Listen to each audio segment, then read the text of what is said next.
Hello everybody, this is Mayank. Welcome to my channel. आज हम जो पॉलिटिकल साइंस का जो चैप्टर 3 है जिसका नाम है व्हाट इज़ गवर्नमेंट, वो हम स्टडी करने वाले हैं। और अगर आपने चैप्टर 1 और चैप्टर 2 अभी तक स्टडी नहीं किया है तो उसका लिंक आपको ऊपर आई बटन में मिल जाएगा और उसका लिंक आपको डिस्क्रिप्शन में भी मिल जाएगा, आप वहाँ जाके चेकआउट कर सकते हैं। तो चलिए अब हम चैप्टर 3 देखते हैं। तो चैप्टर 3 पॉलिटिकल साइंस का जिसका नाम है व्हाट इज़ गवर्नमेंट, इस चैप्टर का नाम है। बेसिकली हम समझेंगे कि जो गवर्नमेंट है वो क्या है, ठीक है। तो चलिए इसमें देखते हैं आगे।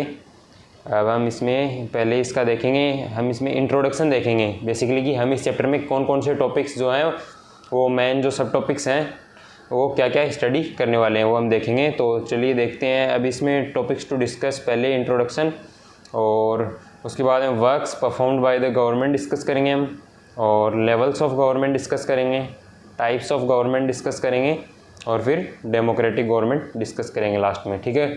तो चलिए अब 1 बाय 1 डिस्कस करते हैं। तो इसमें जो फर्स्ट जो है वो बेसिकली हम पहले देखेंगे गवर्नमेंट का जो इंट्रोडक्शन, ठीक है। कि जैसे ही अगर आपको कोई बोलता है गवर्नमेंट, अगर आपने ये नाम सुना तो आपके मन में सबसे पहले थॉट क्या है? सबसे पहले मन में, मुझे पता आपके दिमाग में भी यही थॉट आया होगा कि जो पॉलिटिशियन होते हैं, जो नेता होते हैं, उनकी इमेज आई होगी जैसे इसमें दिया हुआ है। अगर आप फिर और सोचें थोड़ा बहुत, अगर किसी के मन में इमेज आई होगी कि जैसे ऑफिसर हैं, काम कर रहे हैं इनकी, या फिर किसी के मन में लोगों की इमेज आई होगी, लोग गवर्नमेंट है। तो बेसिकली इसमें से क्या है गवर्नमेंट वो हम इसमें स्टडी करने वाले हैं। और इसमें हम देखेंगे what is the role of government in our lives. ये बेसिकली चैप्टर है थीम का, ठीक। ये जो चैप्टर है इस थीम पे है कि what is the role of government in our life, कि गवर्नमेंट का क्या रोल है अपनी लाइफ में, वो हम इस चैप्टर में डिस्कस करेंगे, ठीक है गाइस। तो चलिए आगे डिस्कस करते हैं चैप्टर में। तो अब पहले देखेंगे हम इसमें works performed by the government. जो इसमें फर्स्ट जो है इसमें इंट्रोडक्शन के बाद वो हम देखेंगे works performed by the government, government क्या क्या काम करती है, ठीक है। अगर आप कंट्री में ध्यान से देखें, अगर आप इंडिया में हैं तो आपको पता ही होगा कि गवर्नमेंट क्या क्या काम करती है, ठीक है। फिर भी मैं आपको बता देता हूँ। The government has the job of protecting the boundaries of the country and maintaining peaceful relation with the other country. जो गवर्नमेंट है ये उसकी ड्यूटी है कि वो अपने जो कंट्री के बॉर्डर हैं और वो इंटरनेशनल रिलेशन है उनको मेंटेन करे और बॉर्डर को प्रोटेक्ट करे। जैसे आपने काफ़ी बार सुना होगा कि इतने जो हैं अपने सोल्जर वो हैं उनकी डेथ हो गई है क्योंकि बॉर्डर पे फायरिंग हुई है। तो वो क्यों डेथ होती है? क्योंकि वो अपना जो बॉर्डर लाइन है उसको वो प्रोटेक्ट कर रहे हैं ताकि और कोई उसके आगे न बढ़ा सके, आगे ना आ सके। जैसे काफ़ी बार हमारा डिस्प्यूट होता है चाइना के साथ, कभी पाकिस्तान के साथ, ठीक है।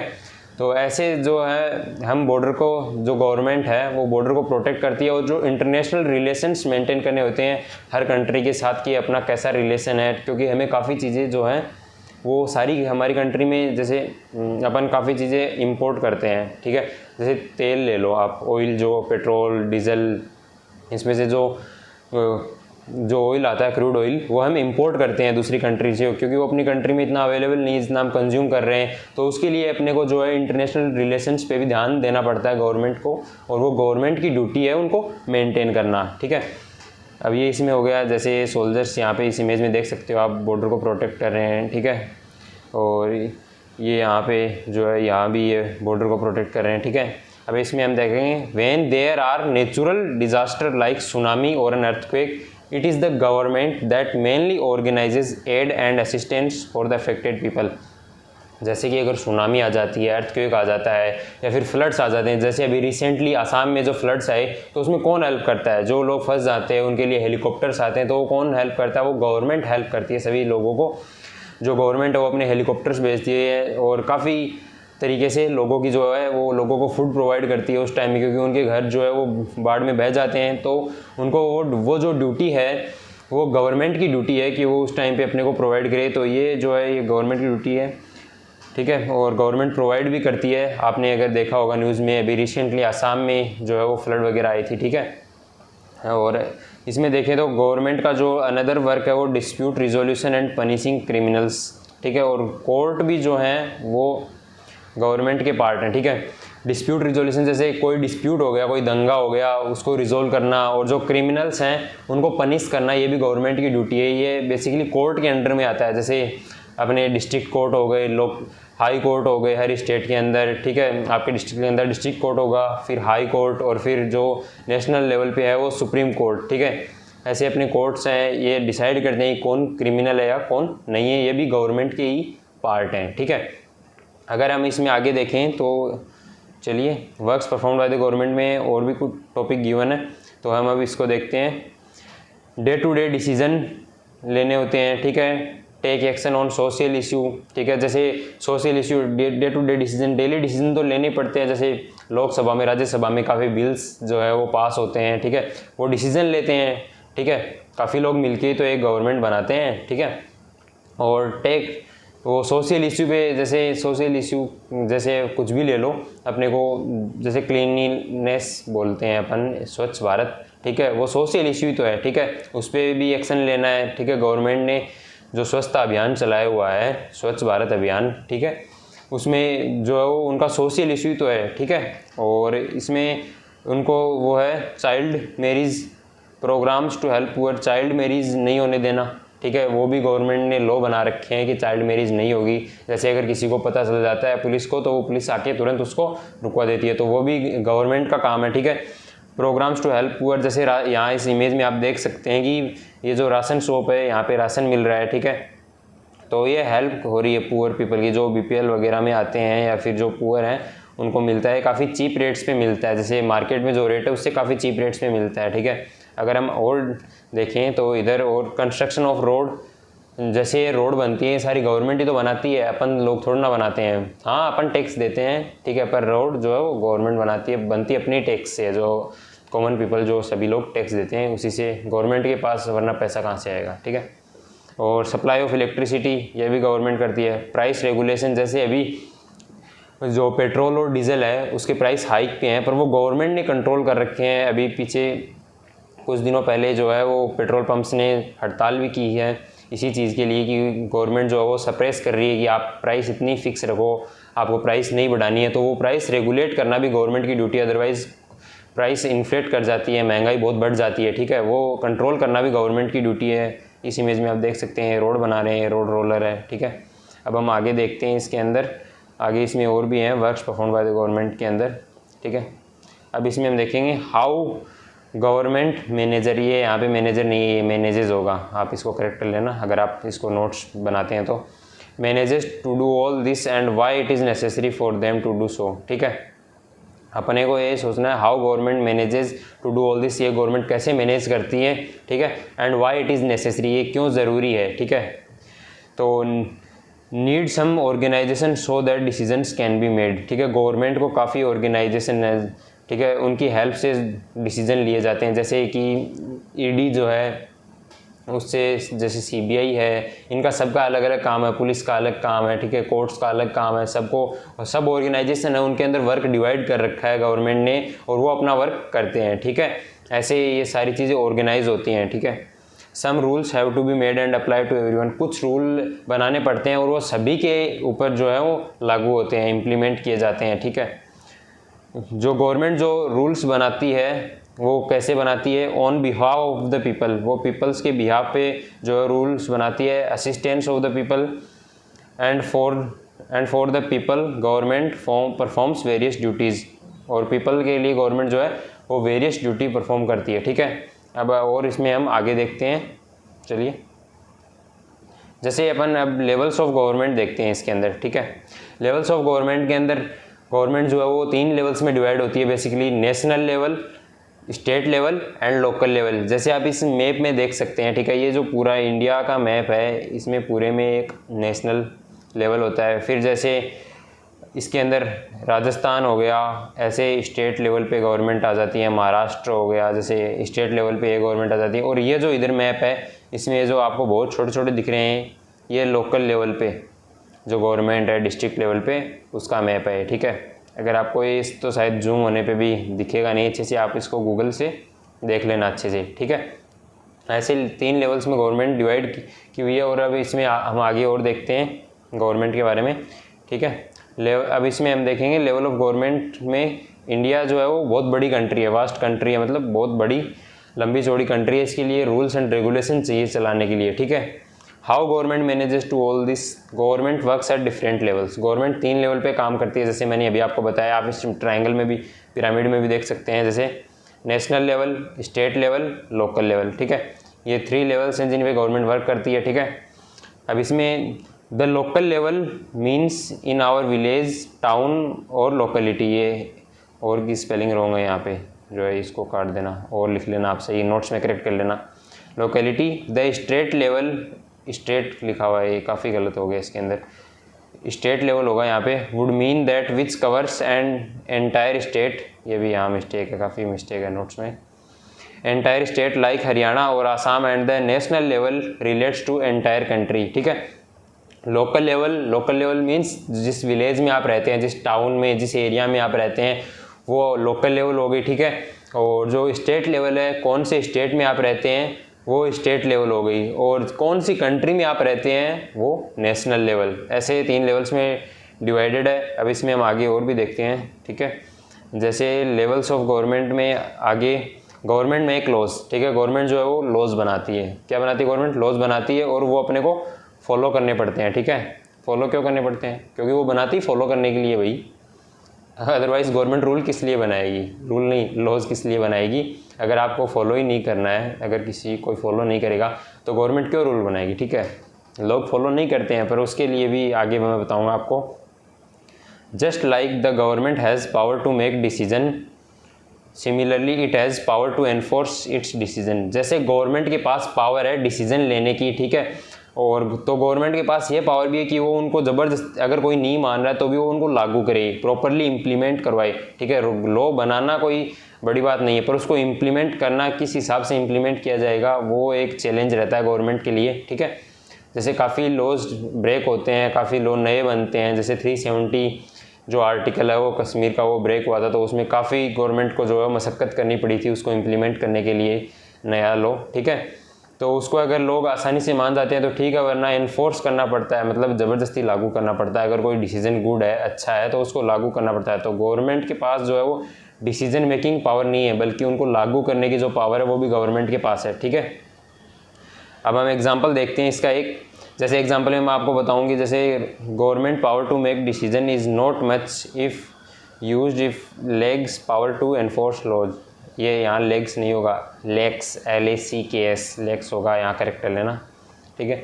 अब इसमें हम इधर इस इमेज में देखें तो गवर्नमेंट के पास अगर ये जैसे लॉ है कि आपको अगर 2 व्हीलर ड्राइव करनी है तो आपको उस टाइम पे हेलमेट पहनना है, ठीक है। अगर कोई नहीं मानता है तो उसके लिए चालान जो है वो इम्प्लीमेंट किया गया है कि पैसे भरने के डर से अगला हेलमेट पहन ले, तो उसको इम्प्लीमेंट करवाने के लिए जो है वो ऐसे एनफोर्स किया जाता है, ठीक है। जैसे किसी भी रूल को अगर आप ब्रेक करोगे तो हर की जो पनिशमेंट है वो अलग अलग है, किसी में जेल हो जाती है, किसी में एक अलग कुछ टाइम के लिए होती है, किसी में ज़्यादा टाइम के लिए जेल हो जाती है, ठीक है।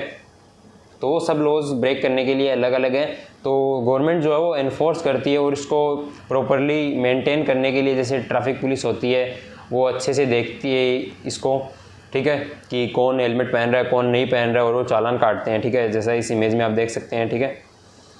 अगर गवर्नमेंट के पास इसमें इधर यही बताया गया है कि अगर गवर्नमेंट के पास ओनली डिसीजन मेकिंग पावर होगी और एनफोर्स उसको इम्प्लीमेंट करने की अच्छे से, और उसको एनफोर्सली ज़बरदस्ती अगर सही है तो उसको लागू करने की अगर पावर नहीं होगी तो वो लॉ मेकिंग, डिसीजन मेकिंग कोई काम की नहीं है, ठीक है। और हम इसमें आगे देखें, what people do if they feel that a particular law is not being followed, अगर किसी को यह लगता है कि यह लॉ जो गवर्नमेंट ने बनाया है वो मेरे लिए सही नहीं है, या फिर मेरे लिए बिल्कुल ये मैं फॉलो नहीं कर सकता, तो आप उसके लिए भी अगर है वो प्रोविज़न है, ठीक है।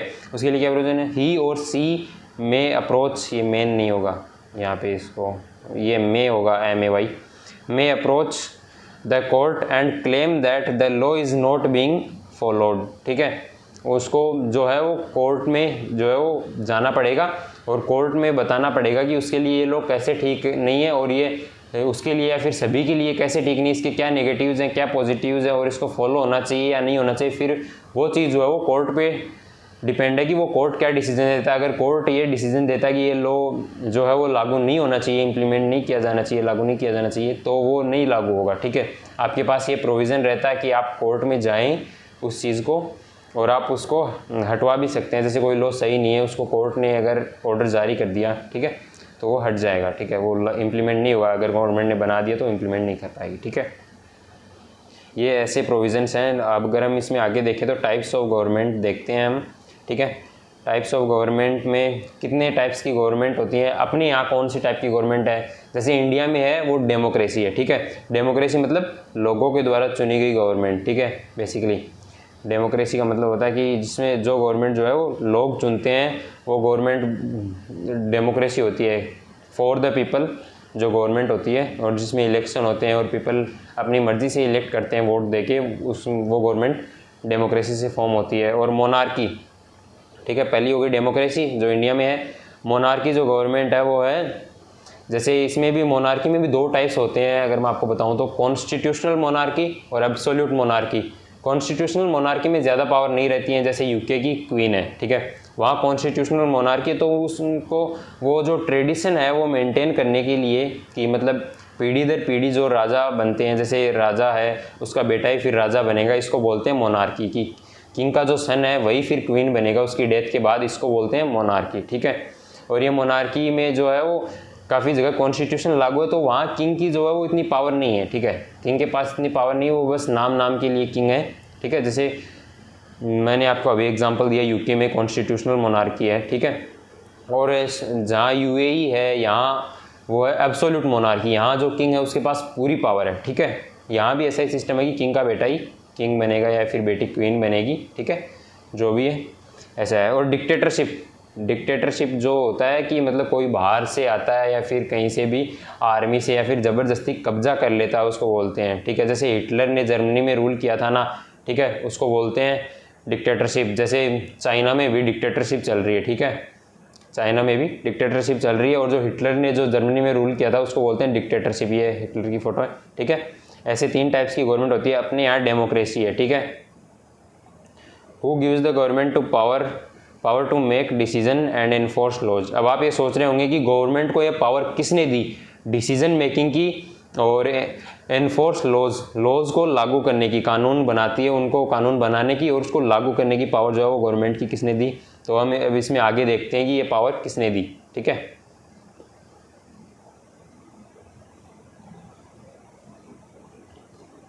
अब जैसे हम इसमें देखें तो टाइप्स ऑफ गवर्नमेंट, ठीक है। टाइप्स ऑफ गवर्नमेंट में हम देखें तो पहले डेमोक्रेसी है इंडिया में, मैंने आपको बता दिया, ठीक है। It is the people who give the government this power. अभी जो आपने क्वेश्चन आपके मन में आया होगा कि गवर्नमेंट को डिसीजन मेकिंग की और ये पावर किसने दी, ठीक है। तो it is the people who give the government this power. आप ही लोग हो जिन्होंने वोट किया। अगर आप 18 प्लस हैं तो आपने वोट किया होगा, ठीक है। अगर आप छोटे हैं तो आप 18 के हो जाएंगे, उसके बाद वोट करेंगे, ठीक है। तो आप ही जो लोग हैं, आप ही ने वो गवर्नमेंट चुनी है और आप ही ने गवर्नमेंट को पावर दी है, ठीक है। It is the government has to explain in democracy the government has to explain its action and defend its decision to the people. जो डेमोक्रेसी होती है उसके अंदर जो गवर्नमेंट है उसको डिसीजन जो लेती है वो उसको वो डिसीजन एक्सप्लेन करने होते हैं, ठीक है। वो उनके लिए रिस्पॉन्सिबल है। किंग और क्वीन जैसे मोनार्की होती है, डिक्टेटरशिप होती है, इनमें ऐसा नहीं होता है कि वो रिस्पॉन्सिबल है, उनको ये देखना वो देखना, नहीं। ये डेमोक्रेसी में एक अच्छा फीचर है कि the government has to explain its action, वो क्या क्या एक्शन ले रही है, ठीक है, और वो डिसीजन ले रही है तो किस बेसिस पे ले रही है, ठीक है। ये उसको डिस्क्राइब करना रहता है, पीपल को, लोगों को समझाना रहता है, बताना रहता है, ठीक है। जैसे कैसे पीपल क्या करते हैं, इलेक्शन होता है तो पीपल करते हैं, वोट करते हैं, ठीक है, ठीक है। फिर जो होता है वो इलेक्टेड पर्सन फ्रॉम किसी भी एक पर्सन को वोट देते होंगे आप, ठीक है। Elected person form the government, from the नहीं, ये फॉर्म आएगा, ठीक है।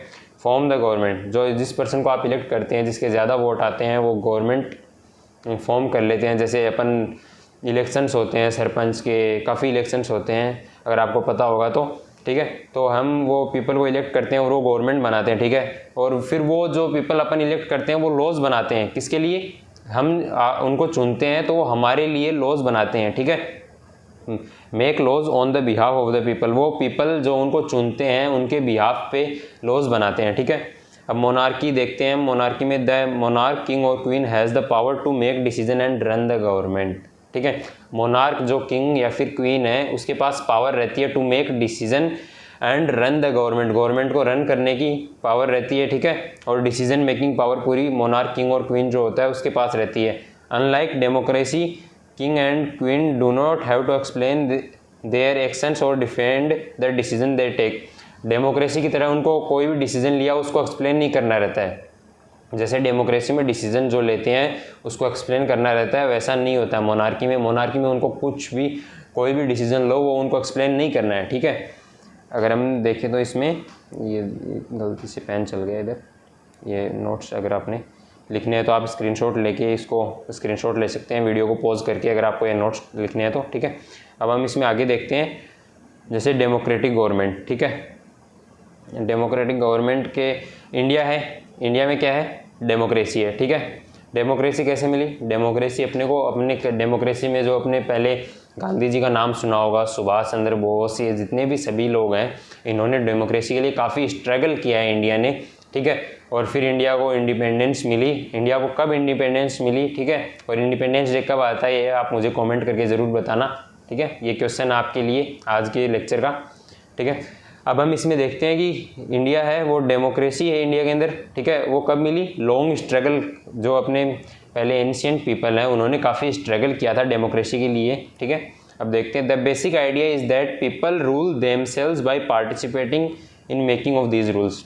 मतलब इसका डेमोक्रेसी का आइडिया क्या है, किस आइडिया पे ये काम करती है कि पीपल खुद को रूल करेंगे। पीपल खुद को रूल कैसे करेंगे, वो पार्टिसिपेट करेंगे लॉज मेकिंग में। लॉज मेकिंग में अब आप सोच रहे हो पीपल कैसे पार्टिसिपेट करेंगे, जैसे मैंने आपको बताया कि इलेक्शंस होते हैं, इलेक्शंस में आप वोट करते हैं, ठीक है। इलेक्शंस में आप वोट करते हैं तो आप जिस भी लोग को वोट करते हैं वो आप पे बिहाफ पे जो है वो पार्लियामेंट में, राज्यसभा में, लोकसभा में बैठते हैं, ठीक है, और वहाँ पे आपके लिए लॉज बनाते हैं, वो आपके बिहाफ पे बनाते हैं। तो बेसिकली आप लॉज मेकिंग प्रोसेस में हैं, जो वो आपकी वो हिस्सेदारी है, ठीक है, आप उसमें शामिल हैं, ठीक है। तो इस तरीके से आप, ये जो बेसिक आइडिया है काम करता है डेमोक्रेसी, ठीक है। Representative government, people do not participate directly but instead choose their representative through an election process. जैसे मैंने अभी बताया कि इलेक्शन के थ्रू पीपल जो है वो अपना लीडर चुनते हैं और वो लीडर उनके बेसिस पे असेंबली में जाके, ठीक है, वो जो है लॉज बनाता है उनके लिए, ठीक है। उस प्रोसेस में है जो वो उनके बिहाफ पे शामिल होता है उसमें, ठीक है। Still the definition of democratic government include much more, ठीक है। डेमोक्रेटिक गवर्नमेंट की जो डेफिनेशन है उसमें काफ़ी कुछ और है, वो हम आगे देखेंगे, ठीक है। अब इसमें एक टर्म यहाँ पे लिखा हुआ है universal adult franchise. Universal adult franchise एक टर्म दिया गया है जिसमें मतलब जो अडल्ट्स हैं उनको सभी को राइट्स होना चाहिए वोट देने का, ठीक है। 1 पर्सन 1 वोट का जो राइट है और वो हर अडल्ट को जो राइट होना चाहिए, इरेस्पेक्टिव, डिस्क्रिमिनेशन नहीं होना चाहिए किसी भी बेसिस पे कि कोई इस कास्ट का तो वोट नहीं दे सकता या फिर इस जेंडर का वोट नहीं दे सकता, ठीक है। वो सबके लिए इक्वल होना चाहिए और सभी जो अडल्ट्स हैं उनको वोट देने की जो है वो पावर होनी चाहिए। इसको हम बोलते हैं यूनिवर्सल अडल्ट फ्रेंचाइज, ठीक है। Evolution of equal voting right, इसके लिए भी काफ़ी स्ट्रगल करनी पड़ी, इवोल्यूशन करना पड़ा, ठीक है। वोटिंग राइट्स के लिए भी पहले वोटिंग राइट्स इंडिया में तो इतना स्ट्रगल नहीं हुआ, पर अदर कंट्रीज़ में जो है वो सभी को वोट देने का जो है वो राइट नहीं था। तो हम इसमें अब आगे देखते हैं ये,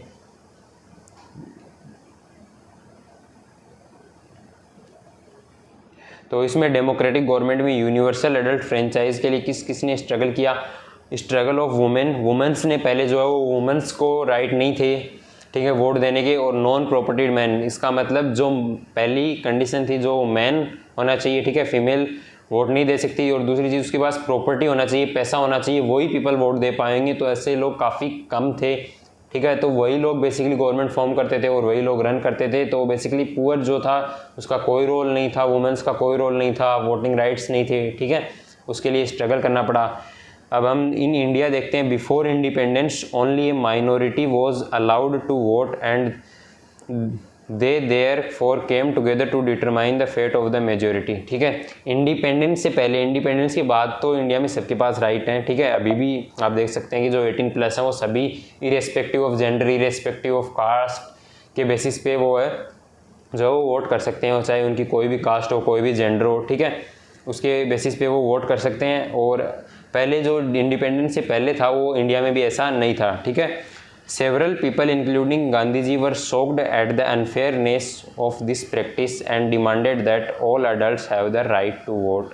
जैसे काफ़ी पीपल, गांधी जी भी उनमें शामिल थे। उन्होंने शौक हो गई ये चीज़ अनफेयरनेस देख के कि मतलब जो सभी को वो इक्वल, ये जो प्रैक्टिस हो रही थी कि मतलब जो प्रॉपर्टीड मैन है वही सिर्फ वोट दे सकते हैं, बाकी पीपल जो है वो वोट नहीं दे सकते। ठीक है, इस प्रैक्टिस को सुन के या देख के उन्होंने काफ़ी जो है आश्चर्य प्रकट किया और फिर उन्होंने इस चीज़ को बताया कि ये जो है वो राइट नहीं है। ठीक है, फिर राइट टू इक्वलिटी के लिए स्ट्रगल किया गया। ठीक है, demanded that all adults have right to vote, कि जो इतने भी अडल्ट हैं उनके पास, सबके पास राइट टू वोट होना चाहिए। ठीक है, अब इसमें आगे देखें तो ये democratic government Mahatma Gandhi on universal adult franchise की महात्मा गांधी ने क्या कहा। ठीक है, writing in the Gandhi ji जो है, मैं आपको बता दूं कि ये जो जर्नल लिखते थे यंग इंडिया का, उसके अंदर इन्होंने कहा है। ठीक है, writing in the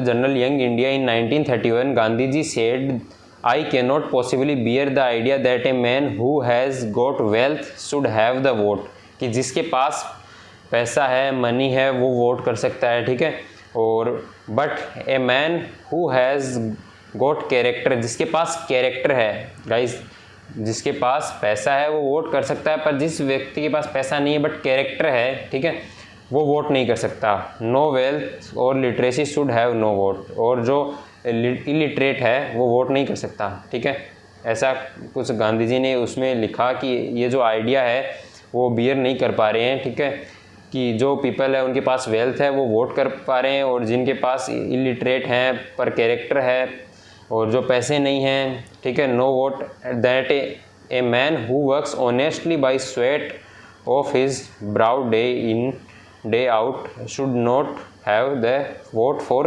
crime of being a poor man, कि मतलब उसके गरीब होने का, पुअर होने का जो है वो है, उसके पास पुअर है वो, इसलिए उसके पास राइट टू वोट नहीं है। ठीक है, उसकी गांधी जी ने इसकी काफ़ी निंदा की। और जो यूनिवर्सल एडल्ट फ्रेंचाइज है, फिर उसमें जो है वो सभी, आजकल लगभग कंट्रीज़ में सभी के पास वोटिंग राइट है जो डेमोक्रेसी को फॉलो करती हैं। ठीक है, बस यहीं पे था आज का चैप्टर ख़त्म होता है। ये चैप्टर 3 जो है वो पॉलिटिकल का। मिलते हैं हम नेक्स्ट वीडियो में। अगर आपको वीडियो अच्छा लगा हो तो वीडियो को लाइक कीजिए और चैनल को सब्सक्राइब कीजिए। Till then, bye bye.